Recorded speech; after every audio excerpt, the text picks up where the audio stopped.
History of MMM, how it all began. Starting up of MMM, in 1989, Moscow Executive Committee in Leninsky district registered MMM as a cooperative society. It is in Russia. A few words about the leader. The MMM Cooperative Society was founded by Sergei Mavrodi and was one of the leading computer equipment distributors in Russia. Sergei Mavrodi, having a degree in maths, worked as a programmer and took part in the development of the first operating systems.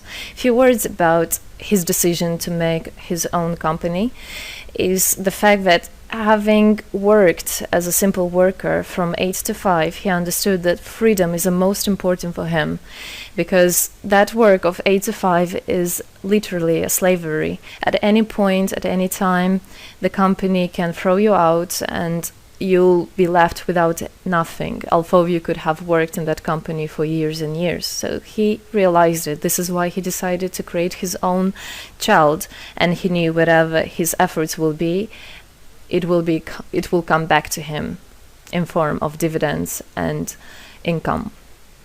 Free of charge travel campaign.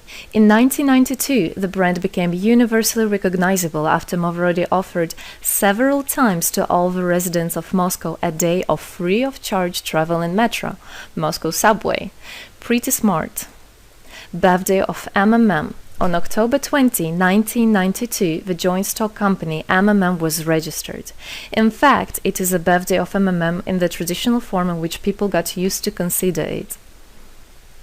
The shares of MMM on sale. February 1st, 1994, the shares of MMM went on sale, and people immediately began to buy them. Moreover, the company willingly bought them back on a new, higher rate, which grew very fast at about 100% per month. The company's principle today is always more expensive than yesterday worked perfectly. Few words about that. Why did he do that? As you might know, in 1991, the Soviet Union fell. So if until at the time of the Soviet Union, everything that there was in the country, like properties, different companies or whatever that was bringing some goods, was national. So any person of the country was entitled to have a share of that production, of that company. Everybody was equal. But when the Soviet Union fell, what it meant is that all the companies, all the properties had to be privatized. So you can imagine there is a company, a huge company. People worked there for years and years. And at one moment, there comes a person and says, all that is mine. Yes, this was the case. And obviously that information, that laws about the fact that it was possible to privatize was kept only for a small group of people for obvious reasons. So a simple worker who worked in that company for years and years or all his life didn't know he can actually come and say by law that that is his.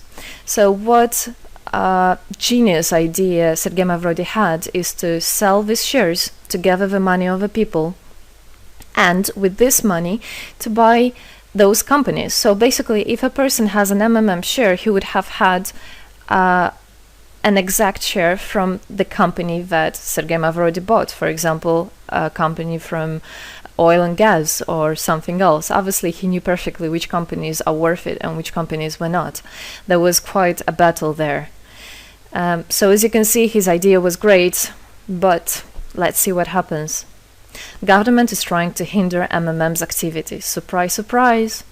Planned by the Russian government, MMM 94 was intentionally collapsed. It began when tax inspectors accompanied by OMON officers passed through the crowd of depositors and went inside the central office of the company to give a notice about the planned tax inspection. Right. So obviously, the small group of people that I was talking about is the government people, is the people that have connections and so on. And they wanted, obviously, all that money, all those properties to be kept in their hands. This is how the nowadays oligarchs were made.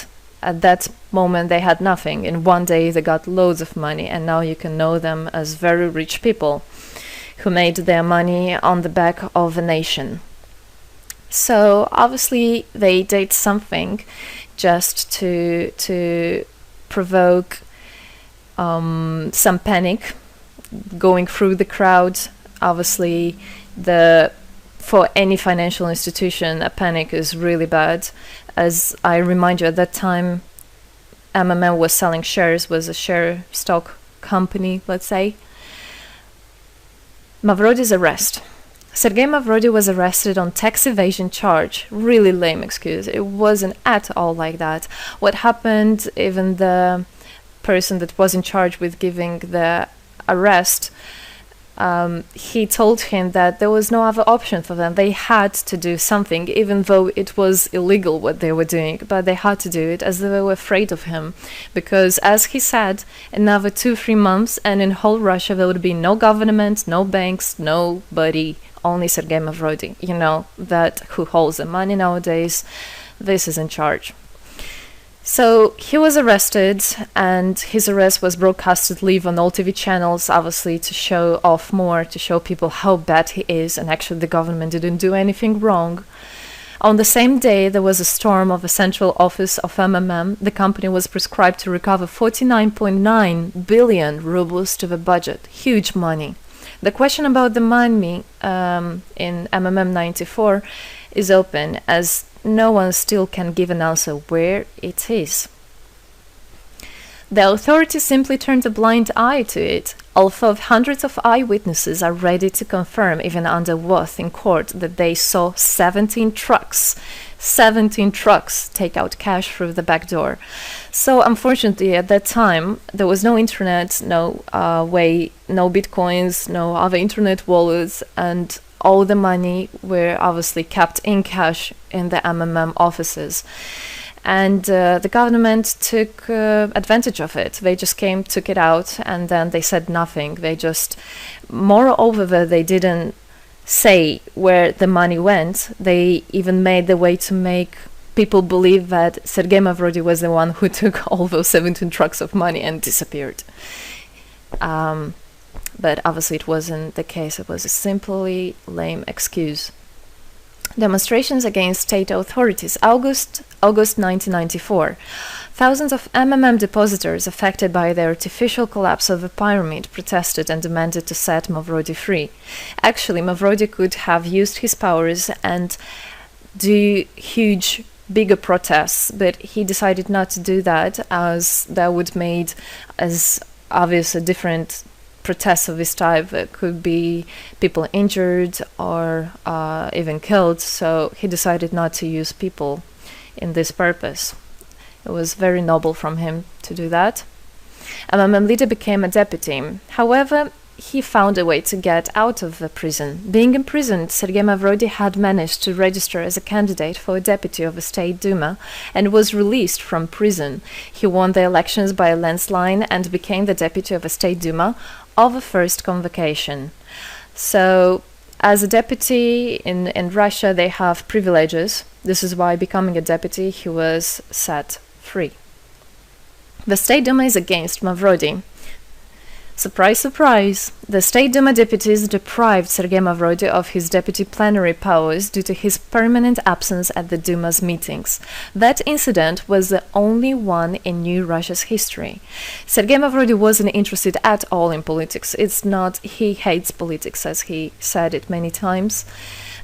So he became a deputy only for the reason to get out of a prison. That's it. He wasn't interested to go to at their meetings, as he himself considered as well the people there as being quite silly and not worthy to spend time with. But this was another lame excuse for them to deprive him by saying that he is absent. A candidate for presidency. The Central Election Commission registered the authorized representatives of the initiative group that had nominated Mavrody as a candidate for the president of Russia, but subsequently rejected a significant part of the signatures in the support of a candidate, and his registration was renounced. So, for obvious reasons, they did that again. They weren't interested into having a fair president, a fair leader on top of their head. Revival of MMM, January 2011. Sergei Mavrody renounced launching a new launching a new project of MMM 2011. Together we change the world. Previously, there were simply no analogs of similar systems in the world. The film about MMM, the launch of a project fell in the same time interval with the release of Russian film about MMM Pyramid, the plot of which is based on the eponymous book in which the history of MMM is disclosed by Sergei Mavrodi. So he wrote a book, and there is a movie which I highly recommend you to watch. You can find it online on YouTube. MMM is building a new, fair financial order.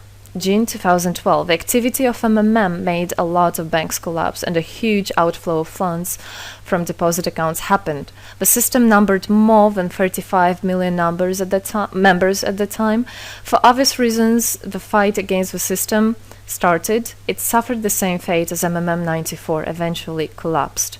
So what happened? A lot of banks, as I already said, had a huge outflow, and another minus of the system of that time was that it wasn't really quite a community, because the money was still kept by the managers in MMM.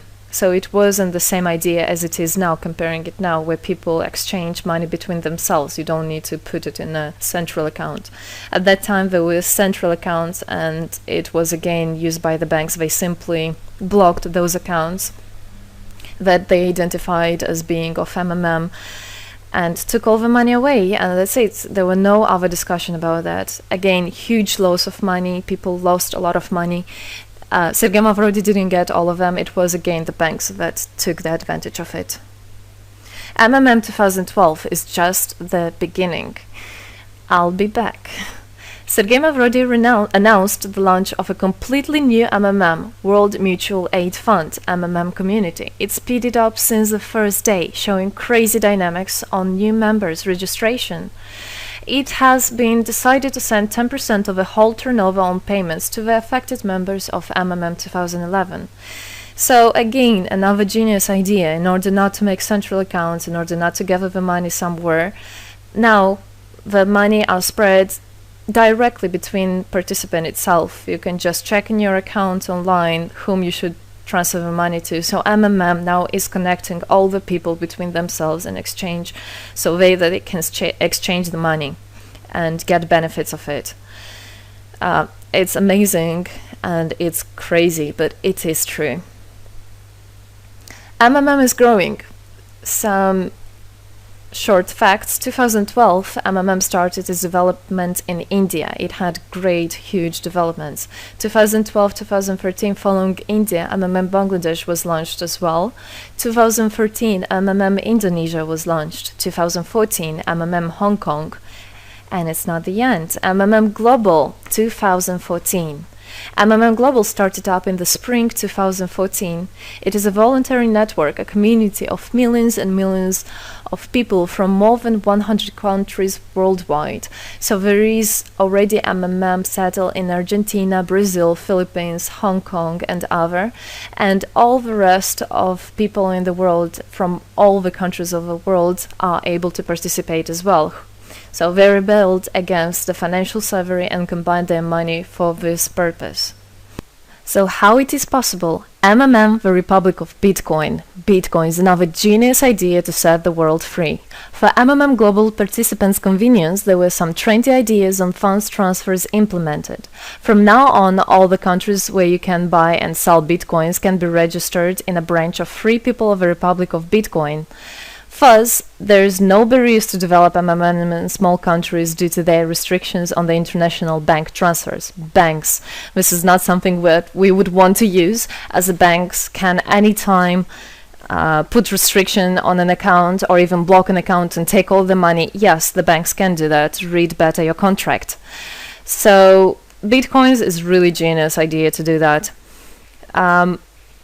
Join MMM Global, join our community, set the world free.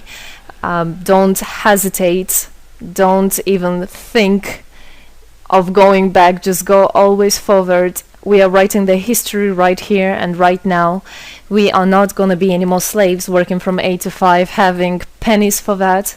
We want to hold our own money and to get the benefits of it. I don't want a bank to use my money for their own purposes. I want us people, free people, to use our money, to exchange the money when it is needed, and to help each other.